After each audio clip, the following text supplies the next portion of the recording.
couple of days ago, I was down at the Butchart Gardens with a client, and this is the shot that I got.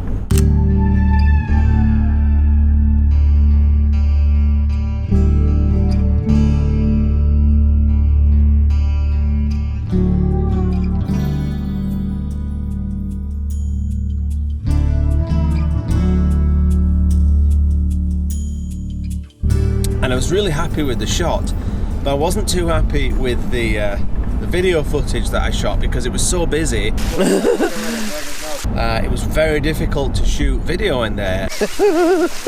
And people were walking past and I was getting riled up, and I was aware of the fact that I was a complete nuisance. So I'm going back again today in the hopes that I can reshoot some of that video and do a better job for you guys so that you can see how I captured this shot.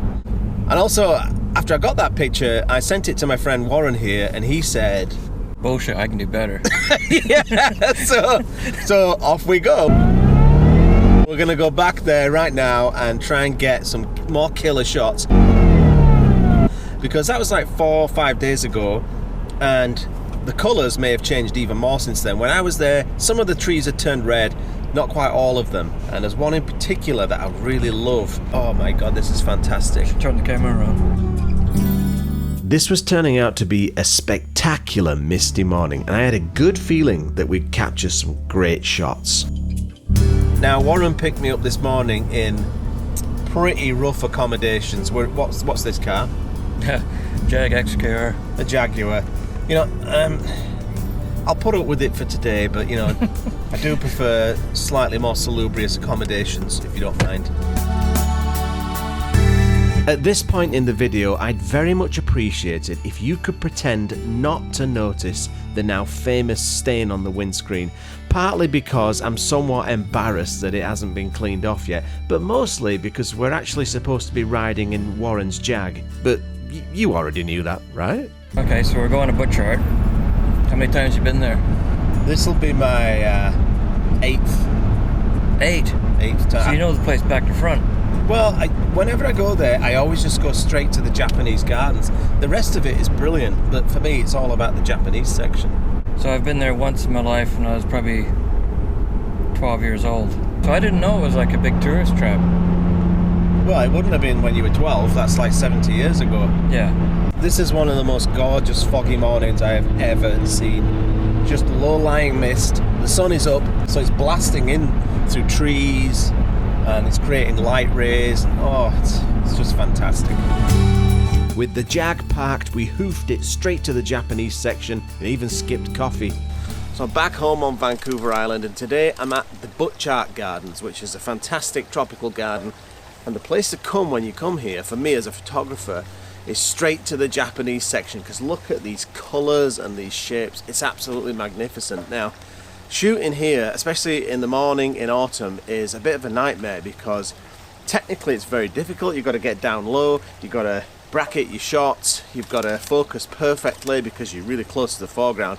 But logistically, it's also a bit of a nightmare because, well, I've got to be aware of the fact that I'm a bit of a pest, right? These are narrow passageways, and I'm in the way with my 2 tripods, so logistically it's a challenge too. So you've got to balance all of those things. You've got the technical aspect, and you've got the fact that you're a bit of a pain to other people, so it's quite difficult to shoot here. But if you've got the patience and the will to keep going, you will get fantastic shots. I can't recommend this place enough for the photographer.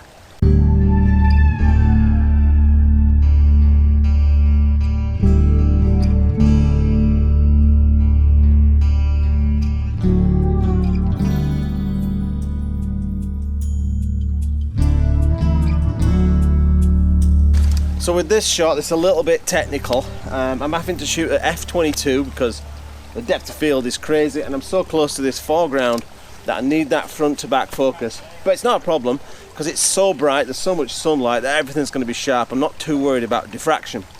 What I'm loving though with this shot is this reflected light here, and that's what I love about these types of gardens, is you get what I call bounce light. So the light is coming in and it's hitting something on the ground, which then illuminates an object higher up. So you get this light coming from underneath, which is absolutely magical to me.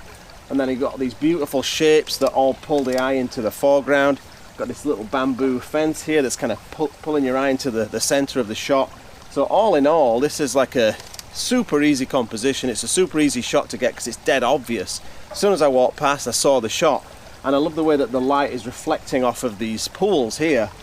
All in all, it's an absolutely gorgeous scene. Had to take this shot.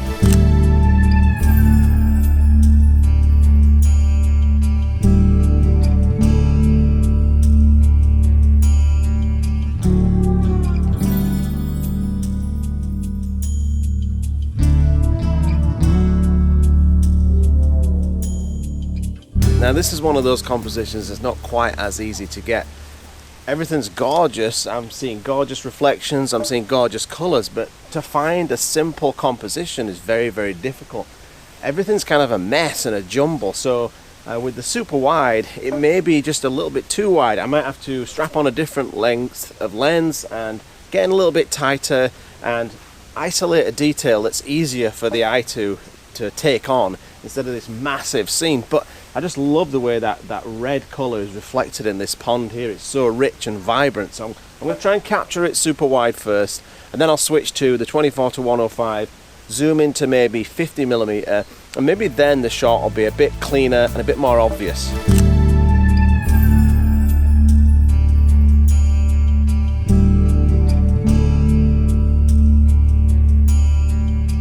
So this is the 18mm very, very wide scene on a full frame, and I want to know what you prefer. Do you prefer this wider, bigger scene, or do you prefer this shot, which is at 32mm on a full frame? It's a much tighter, more intimate scene. So please leave a comment, let me know what you prefer, and that gives me an indication as to the types of shots that people like to see, and that's really helpful for a photographer.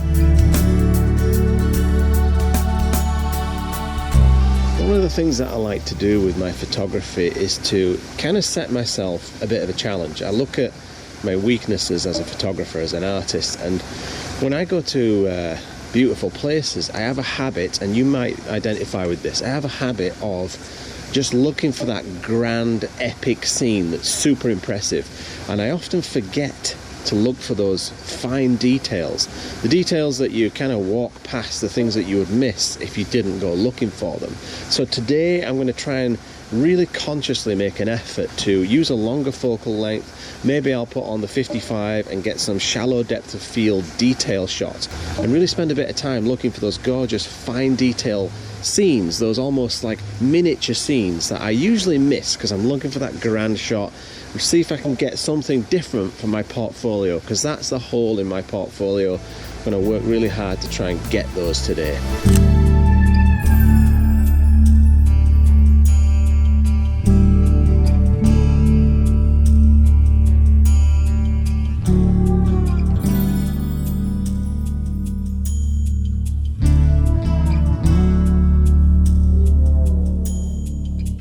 What a difference 4 days makes. So I was here the other day and the light was completely different. Fair enough, it was about half an hour later, but right now I'm loving this patchy bit of light. And that tree there the other day was almost yellow, so it's really changed its colour in just a few days. With this composition, I've kind of gone a bit simple, like I was talking earlier. Instead of the big wide scene, I'm using a much longer focal length, and I'm just taking out this section here where all that it's featuring in the shot is this gorgeous little path, this lovely S-shaped path, the tree and the reflection. Dead simple, dead pure, very easy to compose. And when we've got full frame cameras with super wide lenses, the tendency is to shoot these big grand scenes where anything of any interest in the middle is very small. Often I see people that use crop sensors or micro four thirds, and they have a much tighter focal length, and it may not look super impressive on the back of the camera, but when you get it on screen or in a print, often those tighter, longer focal lengths are far more impressive than the big super wide scene, and it's a lot more challenging to compose. So that's something I would always recommend, is set yourself a little bit of a challenge and try and use longer focal lengths than you're used to, and it's really going to help you to refine your composition process. Now looking at this image, you'd be forgiven for thinking that I'd cranked the saturation slider all the way up to 11, but no, I never touched the saturation slider. And this is just one of the wonders of the Butchart Gardens on a bright sunny day. The colours can be eye-melting. So as you can see, it's a lovely, tranquil, serene, almost silent, zen-like scene here at Butchart Gardens. Just kill me. Kill me now. Alright, before you get your undercrackers in a twist, I do realise that I've got no more right to be there than anybody else. One of the things I absolutely love about living in BC is how when the sun hits a wet surface, you get what appears to be smoke, which is just steam rising out of timbers, whether it's a fence, whether it's a tree, or a gorgeous bridge like that. I just love that about BC.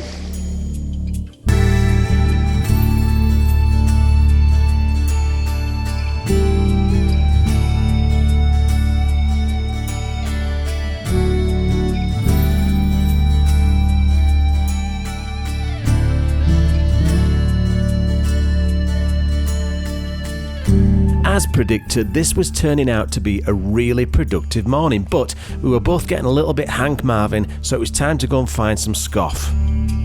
So I just bought this, it's called a chili hot dog. It seems ill-advised. Is this like a Canadian thing? I don't know what it is. Like, its structural integrity is like it's falling apart as I'm eating it. A chili hot dog, I think it's a mistake. Let's see you try and eat it.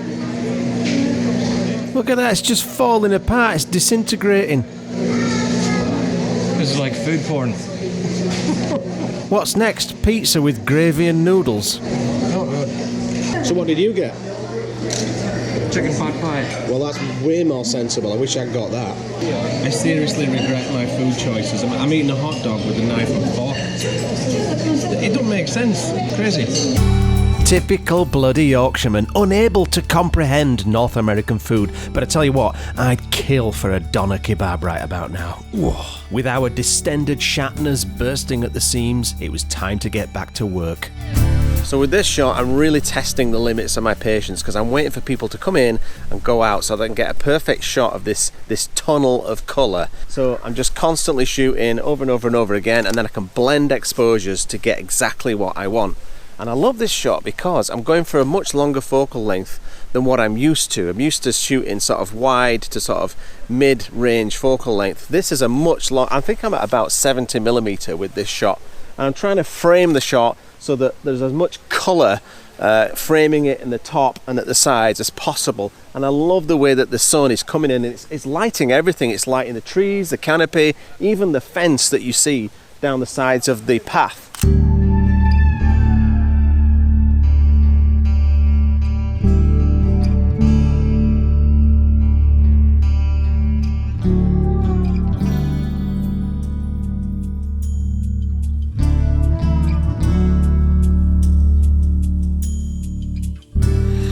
The problem with Butchart Gardens is it's so gorgeous that it's kind of become a victim of its own success. I reckon in the last 3 hours there's probably between 600 and 700 people gone through these doors, and they keep kind of coming through in waves, so you've really got to time your shot so that you don't have a bunch of people walking into it. So I think it's time to find Warren, find my ride home and get out of here. I swear to you that was not staged. Well, after searching high and low, I finally found Warren. He's got this gorgeous shot of this beautiful maple reflected in this little waterfall here. So I'm pretty tired, mate. How about you? I'm feeling like we should get going. Oh, I'm here for the night. Okay. Now, I don't want you thinking that I'd forgotten all about that little assignment that I set for myself. I was just waiting for the right subject to reveal itself. And here she was, this little lady was working super hard at creating this web, or maybe she was just trying to get somewhere. Either way, I couldn't resist this shot.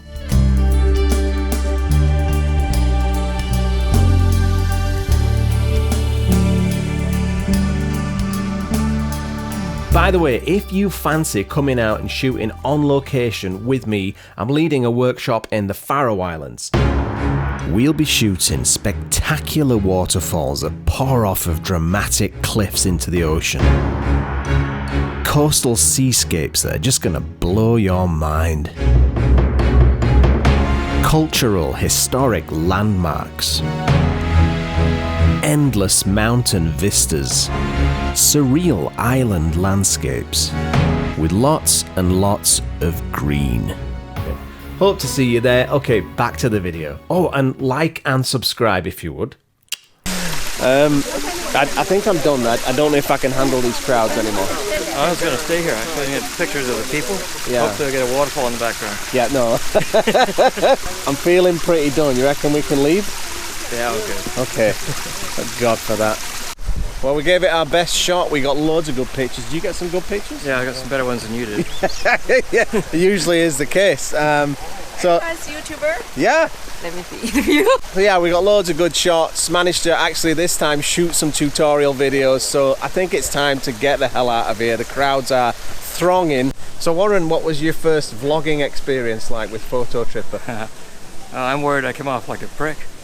Well, you can't be any worse than me. That's true. No, you're a lot worse prick than I am. So with our memory cards brimming with digital nuggets of gold, we headed back to Warren's pimped out golf club chariot. It's time to rough it in Warren's wagon. I mean, it's a bit rough, but I'll put up with this Jag for now, just for the way home. Autumn is always a special time at the Butchart Gardens, and I'm so glad you came along for the ride. I'll leave you with another look at the shot that inspired this journey. I'm Gavin Hardcastle. Thanks for watching. Bye bye.